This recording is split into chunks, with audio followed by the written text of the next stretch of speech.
Marty, you were very close, as you said, with the Warlocks, the Grateful, the precursor to the Grateful Dead, the Doors, and Janis Joplin, and Big Brother, a holding company. What were, more specifically, what were Jerry Garcia, Jim Morrison, and Janis Joplin like? Maybe you could share a story or two about each of them, since they were such iconic. Jerry was a beautiful guy, before the heroin got him.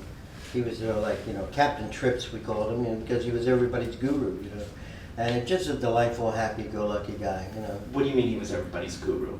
Everybody loved him, He was a spiritual advisor. In fact, we used him as our spiritual advisor on an album once. And a very knowledgeable musician, And a lot of fun, a lot of laughs. And,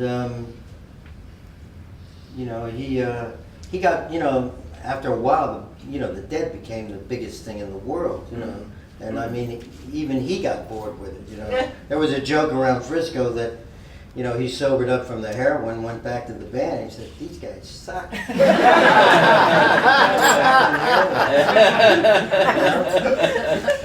was a joke Jack told me. Anyway, they were good people. Janis was one of the most brilliant singers I ever saw, and I saw a lot of great singers. But, I don't think and it's funny, the other night I was watching with my wife, somebody doing Summertime, But man, I tell you, when you stood on the stage and watched Janis Joplin sing Summertime, that was the most moving performance. I mean, I had chills going through my body, just watching her do that, But what was it about Janis when she sings Piece of My Heart, or whatever it is, Summertime? What was it? She just gave everything to it? Yeah, she had soul, she just gave it all, and she was, I remember I was in RCA one night by myself in the studio listening to some playback, and she came in, it was like, 1 o'clock in the morning, and she comes in, she goes, "Marty, come over to Columbia, I just finished Pearl, and I want you to hear my new album. I'm the greatest singer in the world," And so we went back to Columbia, and she said, sitting up on the control board here, and I'm sitting in the chair, and we're passing the bottles back and forth. And we drank about 3 bottles of vodka that night. And you listen to her record, like, over and over, and she's just going, "Ha! I'm the greatest fucking singer in the world. Listen to that, Marty. And I'm the greatest fucking singer. You're the greatest fucking singer." Then we walked back to the motel, as the dawn was coming up, and we walk in, and there's Tiny Tim sitting up there.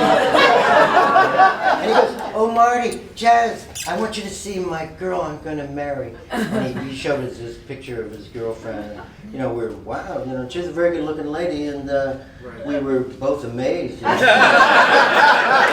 were congratulating Tim for his taste and his new up-and-coming marriage. It was quite cute. He was delightful. And the third one in the trio, Jim Morrison. Jim also bottle. What was Jim like?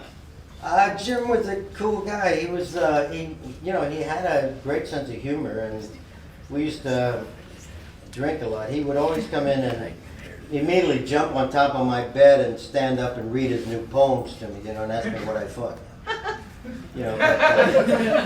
We would drink, and the funniest time, we were in Europe and we were touring, and they would go on one night first, and then we would go on the next night first. We traded back and forth like this. And, we were partying, and one time we were in Sweden, and Jim and I were out, and we were pretty wasted. We went back to the hotel, and he said, "I'll meet you in the pool," So I went up to the pool, and I see Jim, and hey, and I'm pretty stoned out of my mind, already. And I dive in the low end of the pool, 2 feet. So I come up, and Jim's going, and I feel blood just streaming on my face, and I go, "Oh, great," So I go on that night, and we go on first this night. So here I am, all scarred up, and Mr. Beautiful is sitting over there, watching me like, see what I'm going to do. So I go on, and we open with Plastic Fantastic, in fact, and it was just great. I'm right on it. I got the crowd. Everybody's going nuts, and I see Morrison over the corner of my eye, and somebody gives him a big ball of hash, and I see him go. He's eating it down. So I'm singing, I got the crowd going, and suddenly Jim comes dancing out around me. He's dancing around. He's dancing around. So I'm singing to Jim, and he's dancing around with me. And we're wrapping ourselves up in the chord, you know. And then we unwrap just at the end of the song, and the crowd's going crazy, you know. Jim looks at me and goes, "Beat that motherfucker." I falls out right at my feet. I never got up for the show that night. But it was so cool. He looked at me with that look in his face and said, "Beat that motherfucker."